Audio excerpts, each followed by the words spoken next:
สบายดีพี่น้องวัดทุกคนทุกคนสวัสดีป้าลุง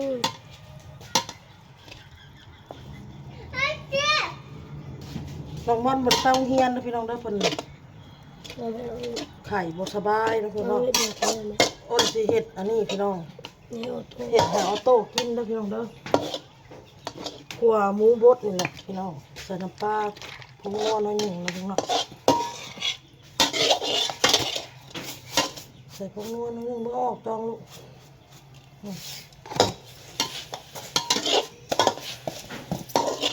ขัวให้ออโต้กินส่วนน้องบอลก็อ้นสิทอดปีกไก่พี่น้องปีกไก่ให้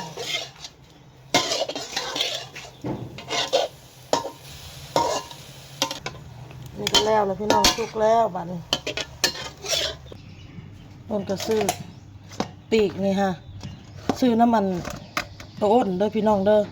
เสาแขกเพิ่นเอามาขายให้ที่แรกกับเพิ่นสิมาขายให้น้ำกันหมดนี่แหละ3-4ราคาเฮือนไปฮอดเฮือนอ้นเลยอ้นเมาหมดไปแล้วเรามาปั่นให้เรามาปั่นให้พี่น้องเอ้ยทงหนึงเท่าไหร่25,000บ่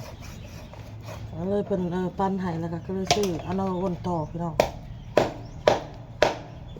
อ้นจะมาตัดเป็นตอนมันอ้นจะเอาไปทอดด้วยพี่น้องเด้อของออโต้เขาแล้วพี่น้องเลย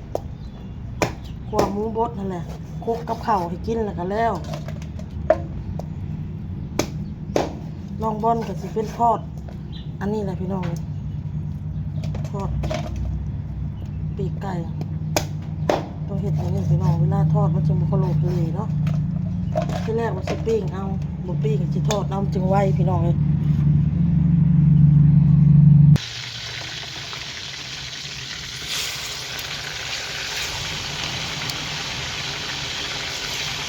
อยากไปลูก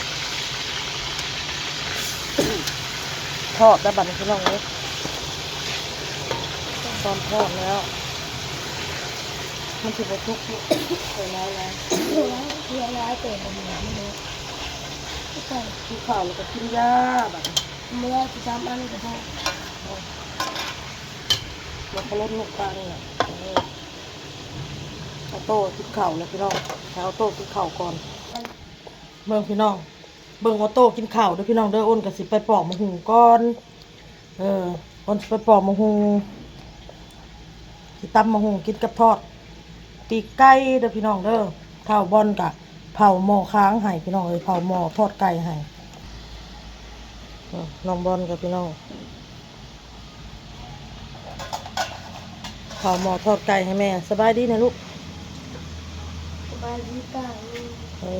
ลูกหลานบ่สบายพี่น้องไข่เมื่อคืนนี่กะปลุกให้ลูกมากินยาเมื่อคืนนี่ทั้งละเมอนอนในทักพิชังในตาพันลับอยู่เมื่อคืนนี่กินลูกเก่งอันนี้บอกพี่เจ้าผมออโต้เก่งอันนี้กินข้าวกินลูกกิน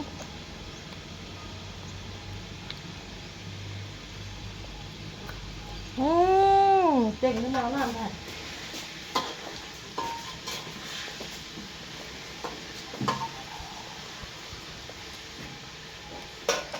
เอา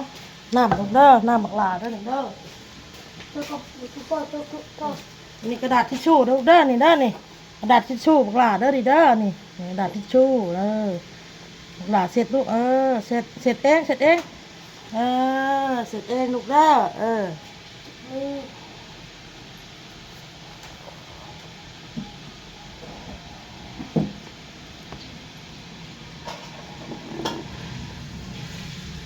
เสร็จปากตรงไว้นี่ตรงไว้นี่ลูกเด้อสองหุ่น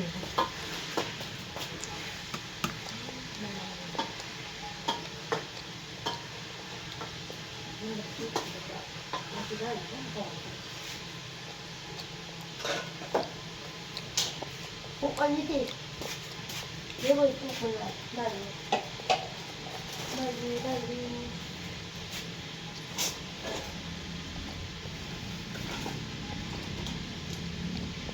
หวาน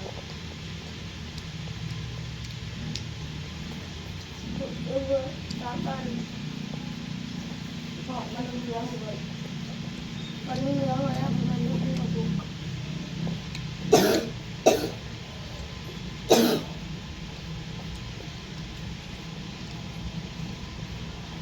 จุดที่เข่าโต๊ะโน้ตที่เข่าน้ำเข่าน้ำบุกินก่อนเลยจะเข่าน้ำลูกกินเข่าน้ำไม่เดี๋ยวมันกินเราไปอีกมันก็นิ่มไปนี่คือมันจับเอากินเข่าไป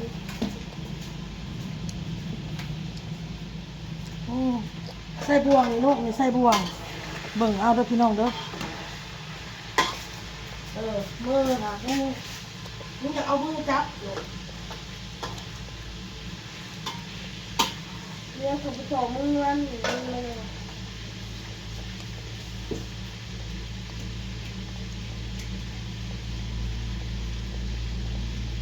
ใส่บวงลูกใส่บวง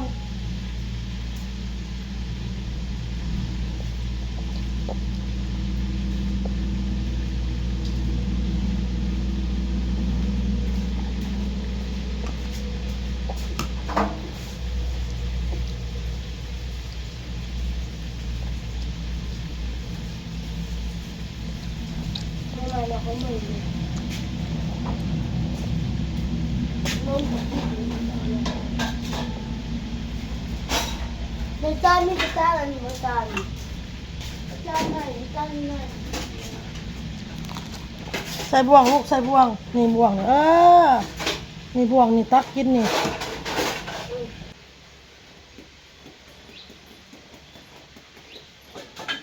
สบายดีพี่น้องมาสุขทุกคนเดี๋ยวจะผักมาถึงตั้งมาเลย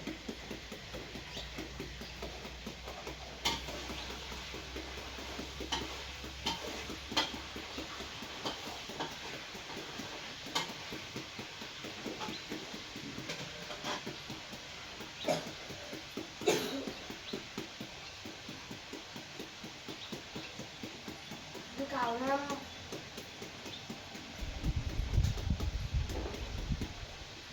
มันไม่กินข่าวเลยเนี่ยไม่กินเลย ยังผักอีกแล้วพอกินเพิ่งจะได้กินกระโดดเนี่ยกินใส่ข้าวลูกเด้อ โอ้โห เฮ้ย ไม่หมดกินเลย กิ เขา นใส่ข้าวลูกกินใส่ข้าวกินใส่ข้าวเนี่ยเอาบวกตักกินอ้ำ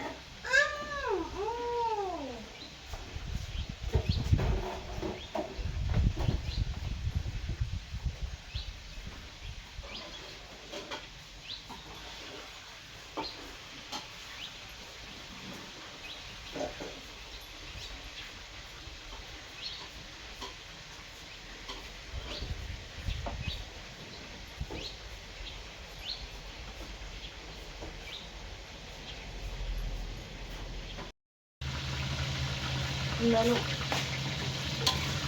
ที่เรียนแบบนี้แหละกินกระฝ่างลงคือว่าเราแบบขัวเลยกันบ่จะต้องเอาตัวนี้หักขึ้นมาเนี่ยมันขาวมันเอาตัวเนื้อมันขึ้นมาดูที่พ่อดูเด้อนี่เอาตัวนี้ขึ้นมาเจ้าขัวคนมาด้านนั้นมันจะบ่มีด้านใดอัน ไม่ นี้ เห็นแล้ว มันจะบ่หัวทุกตะเกียบลูกก็เอาตรงนี้ขึ้นขึ้นลูกเอาตัวนี้ลงต้องมาเจ้าใส่อันนี้ขนาดเจ้าก็ต้องเอานี่ขึ้นเอาเลยบ่เจ้านัดออกแล้วหนึ่งก็ได้ลูกจะอยู่ใกล้แต่มันสิเต้นใส่เจ้ามันสิส่งใส่ลูกเด้ออยากมืดพี่น้องเอ้ยกล้องก็ได้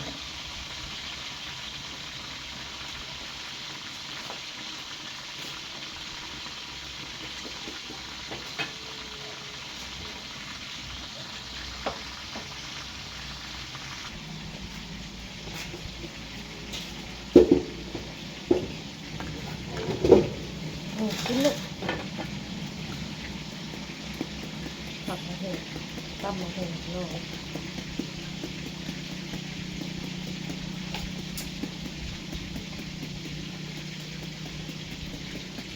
พี่ไม่มีอะไรเลย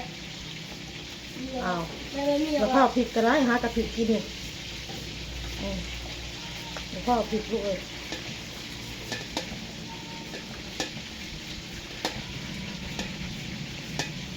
กระหล่ำเมดเนาะกระหล่ำข้างนอกมันซื้อมาไว้ออกไปข้างนอกซื้อมาไว้ มันเน่าเลยพี่น้องแต่ว่าอันนี้มันยังดี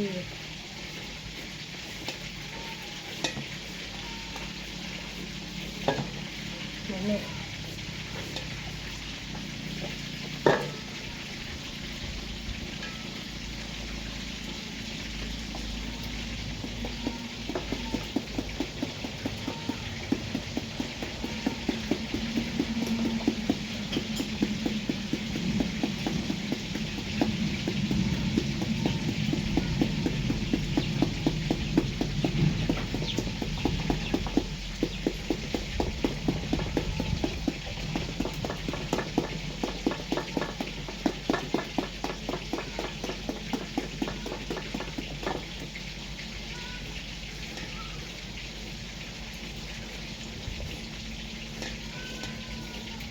แม่หายแอบแม่ไปลองแบบนี้ ทำได้ ที่กันละเท่าเนี่ยนะ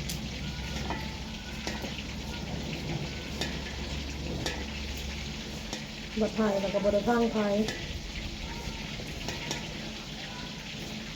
ใช้หยวกกับบอเศร้า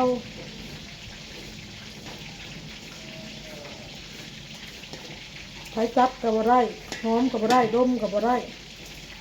อืม ถ้าพริกมันเนี่ย พริกโลดลูก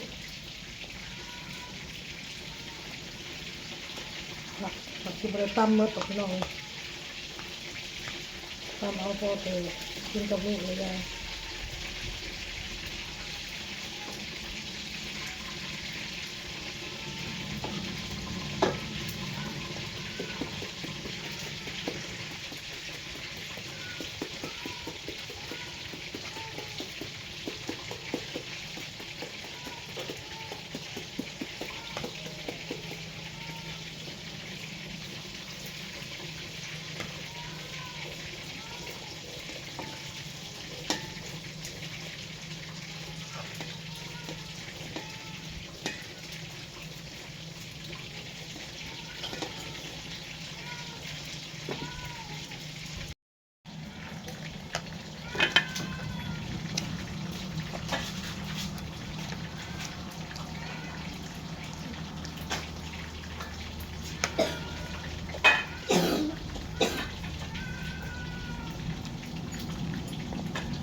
มันทุกข์เลย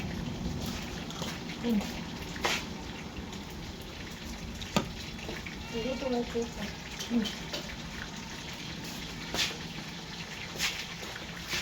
เอาถึงกัน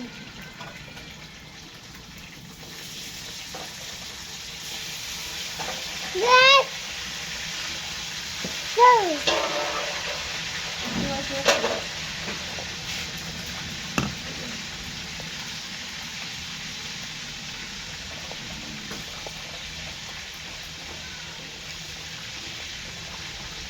เนี่ยเดี๋ยวทอดเสร็จแล้ว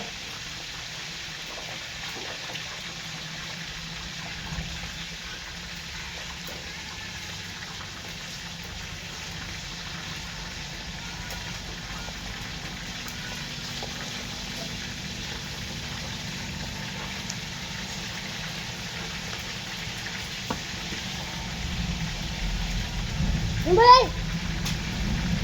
đi. Đi đi.มดบ่วะมดบ่ลูกเป็นยังสมัครใส่มือดิห่วงนี่เอาใหม่นี่ลูกเอาใหม่นี่เอาตัวใหม่ลูก